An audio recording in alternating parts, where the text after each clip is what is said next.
How do you go about raising your prices? Now, this is something that you will have to do probably multiple times throughout your business career because things get more expensive, which means you need to raise your prices. And also, as you get more experienced, you will probably want to raise your prices. Finally, most makers, when they start out, are charging way too little. So you will need to raise your prices. There's a couple of ways you can go about doing this, and it's really a personal choice, but I wanted to just quickly go through a couple of suggestions today to help you make a decision as to which way you want to do this. Now, if pricing is still something you struggle with, I'm going to put a card up here to my pricing video, which will show you the basics of getting started with Handmade pricing formula.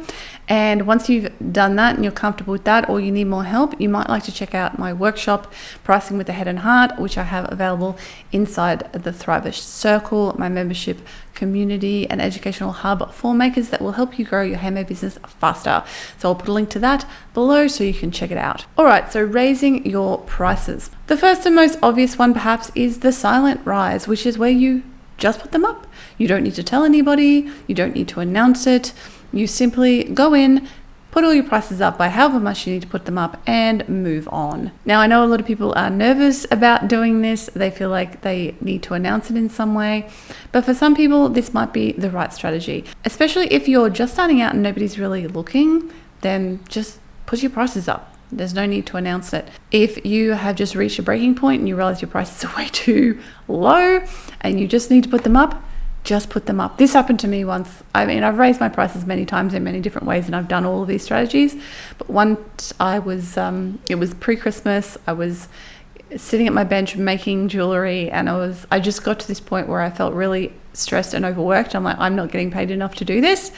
And I had planned on doing a price rise later in the year in a more organized fashion, but I just cracked and I went in and I literally just put all my prices up by like 20, well, not $20 for everything, but like 10-20% for everything.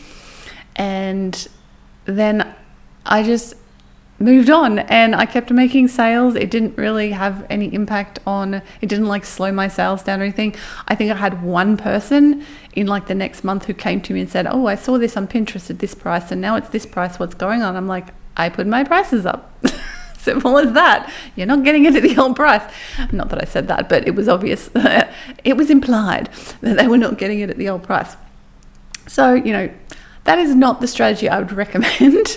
I would recommend you have thought about it and worked on your price rising strategy earlier than that, but sometimes it just has to be done. Okay, so the second way to raise your prices is the pre-rise sale. So this is where you basically tell everybody you're going to put your prices up. So if they want to get a bargain, i.e. buy it at the current price, they better get in and do it now.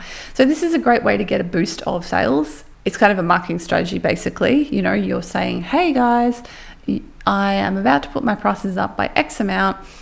I'm going to do it at this time on this date. If you want to buy something before I put my prices up, please go do so.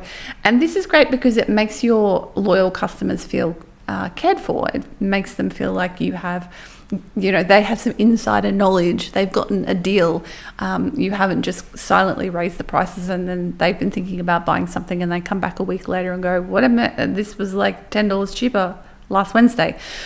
So this is a great way to tell people. So you kind of fulfill that that need to inform people, but also potentially get a whole bunch more sales. Obviously, only do this one if you are willing to make more sales at this price point, and it's not going to break you to do that. So consider that when you are making a decision as to which one you want to go with. You want to do this like on your mailing list, on your socials, possibly like a banner on your website as well. The idea is to tell the people you already have in your zone, you know, your customers, your potential customers, your followers. Now, consider your timing with this, and consider your timing with any price rise, but particularly when you're announcing it and doing this sort of pre-sale thing. Think about what's happening in the world. Like, is it Christmas coming up? Is it Black Friday? Is there something else happening in your country or in the world in general that might make this a bad time to push your prices up in this way? Or maybe it's a really good time. Think about when might be a really good time to do this, where people perhaps are more likely to have a bit of money to spend. So like straight after Christmas, probably not the best time because people have pretty much spent all their money already and have to wait a little bit. But again, it has to be done when it has to be done. So I would strongly recommend, if you want to put your prices up and you're thinking about it, do it before Christmas. so you can get all that sweet Christmas cash through those sales at the correct price, rather than feeling like you're overworked like I did that time by not putting your prices up in time. So both of these strategies are fine and good, especially when you're doing a big jump, like you're putting your prices up a lot, okay? I've used the second strategy quite regularly in Create and Thrive, like the Thrive Circle, when I put the prices up for that many years ago. When I put my course prices up, I generally do the pre-sale thing, because I know I have a lot of people in my community who might have been thinking about like signing up to a membership, or the Thrive Circle membership, or taking Setup Shop or one of my other courses, and I want to give them the opportunity to take it now at the price it already is before I put it up, so that, you know, new people coming in, they'd have no idea it was ever any other price, but my current people, I want to give them an opportunity to take advantage of the current price. So the third strategy is the incremental price rise. And this is generally where you would do the first kind of way of doing things. So you probably wouldn't announce it, but it's less of a rise that anyone would notice, because you're doing it in steps. So instead of going, I'm putting all my prices up by 30%, you might go, okay, each week or fortnight, I'm going to put my prices up by like 5%, like $1. And then $1 in a couple of weeks' time, and $1 in another few weeks' time, or $2 or $5, whatever it is, depending on your price points, obviously.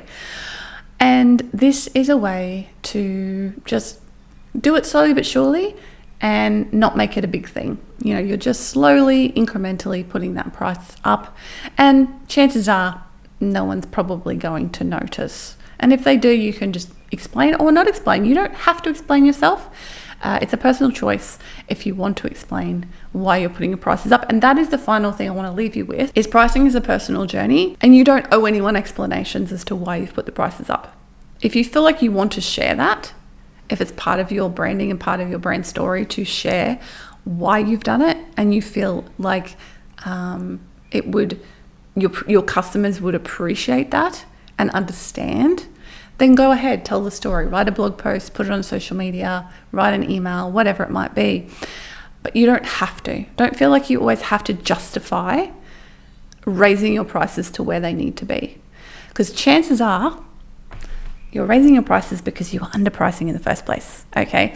That is generally, in the handmade industry, that is generally what is happening. People underprice severely when they start a business, and a lot of people are still quite underpriced even after being in business for a while. So don't feel like you have to justify it, but if you feel like you want to, then that's absolutely fine as well. It's a personal choice. Again, if you want more help with that, go check out that video on handmade pricing strategy. I will leave it here for you. Give me a thumbs up if you enjoyed this one, and make sure to subscribe if you want more videos on how to have a thriving and profitable handmade business. I'll also leave a link to tell you more about the Thrive Circle, so you can get access to that workshop about pricing with the head and the heart, and 50 other video workshops made specifically for you, my maker people.